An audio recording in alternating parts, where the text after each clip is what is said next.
focus now on something that's affecting all of us. It's day 4 of the latest batch of stage 6 load shedding.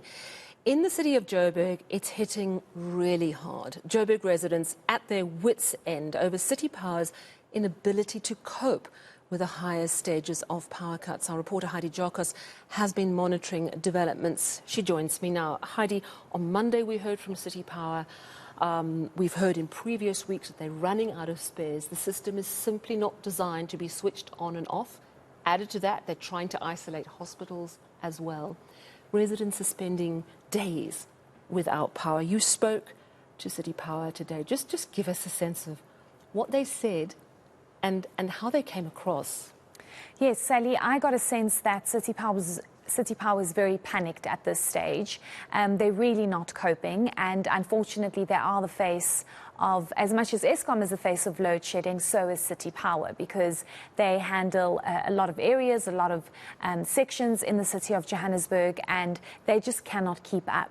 The infrastructure was not made to be switched on and off. Therefore, it's very difficult for City Power to keep up with the outages, with the vandalism and theft, with cables not being able to handle the load when the electricity is put back on and they're needing to put back off again. And City Power is saying they are at critical stages at this point. For example, Sally, areas in North Riding and surrounding areas have not had electricity for almost 3 days. This is obviously unacceptable because you plan to have electricity for 4 to 6 hours in a day, depending on your load shedding schedule. We are in stage 6 at the moment, and City Power can only say we are working on it.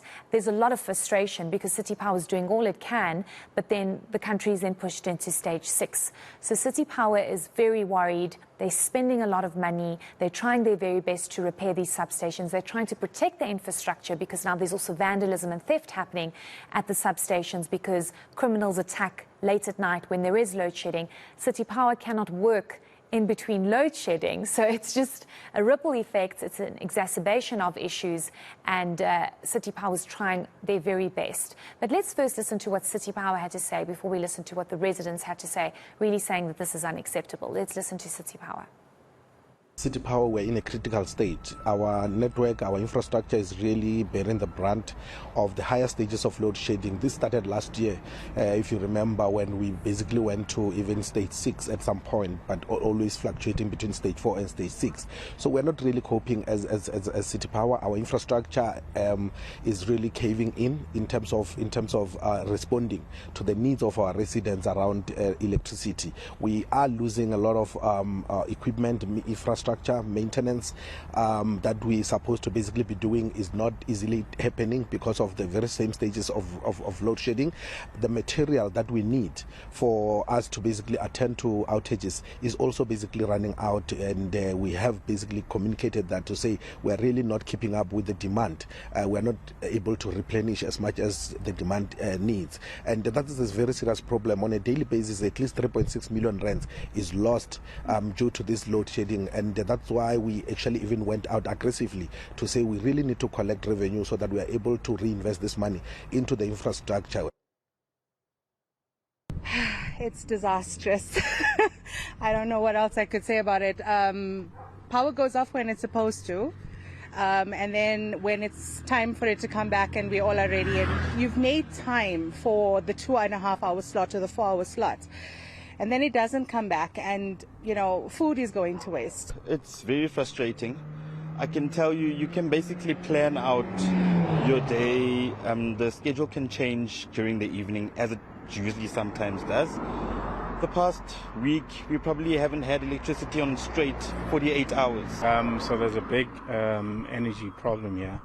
So I'm lucky that I've got solar, but like residents in my complex are not so lucky to have that. I mean, we didn't have power from 3 o'clock Monday. It only came back this morning around 8 o'clock.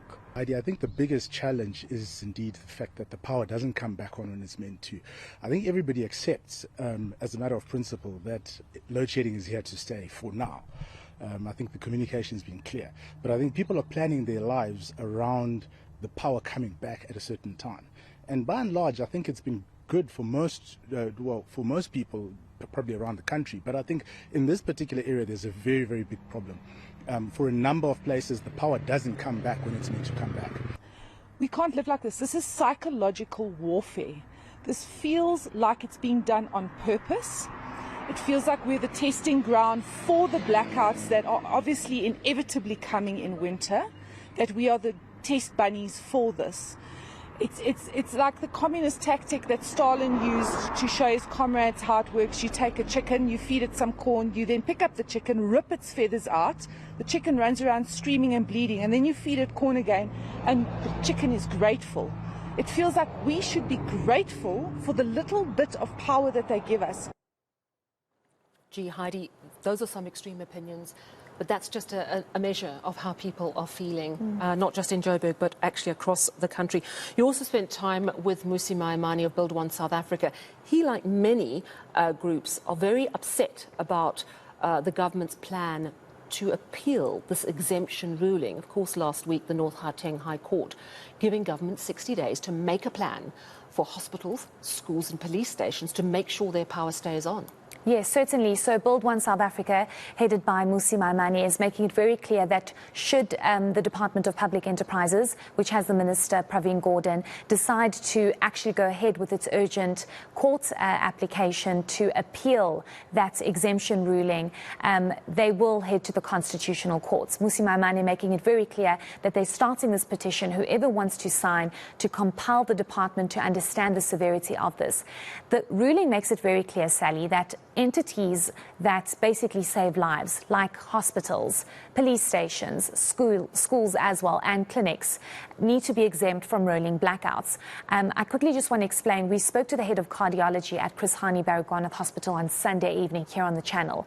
He basically said it's very difficult to save lives. He said babies are struggling to stay alive because you can't keep them warm in the incubators. This is how serious the problem actually is. So Build One South Africa says he really hopes, or Mmusi Maimane says, he really hopes that the minister understands the severity of this, making the argument that it cannot be an issue of the national grid collapsing. There should be another way around exempting critical entities such as Chris Hani Baragwanath Hospital, which is the biggest in the country and biggest probably on the African continent, that gives a service to the most vulnerable in our society. So we'll see where that goes. But there is a petition out to stop the minister from having this urgent court appeal, stopping this exemption. So we'll just have to wait and see what happens. And there's growing support for what Mmusi Maimane is saying. Black Business Council also saying this evening, this is just not on. Drop this appeal.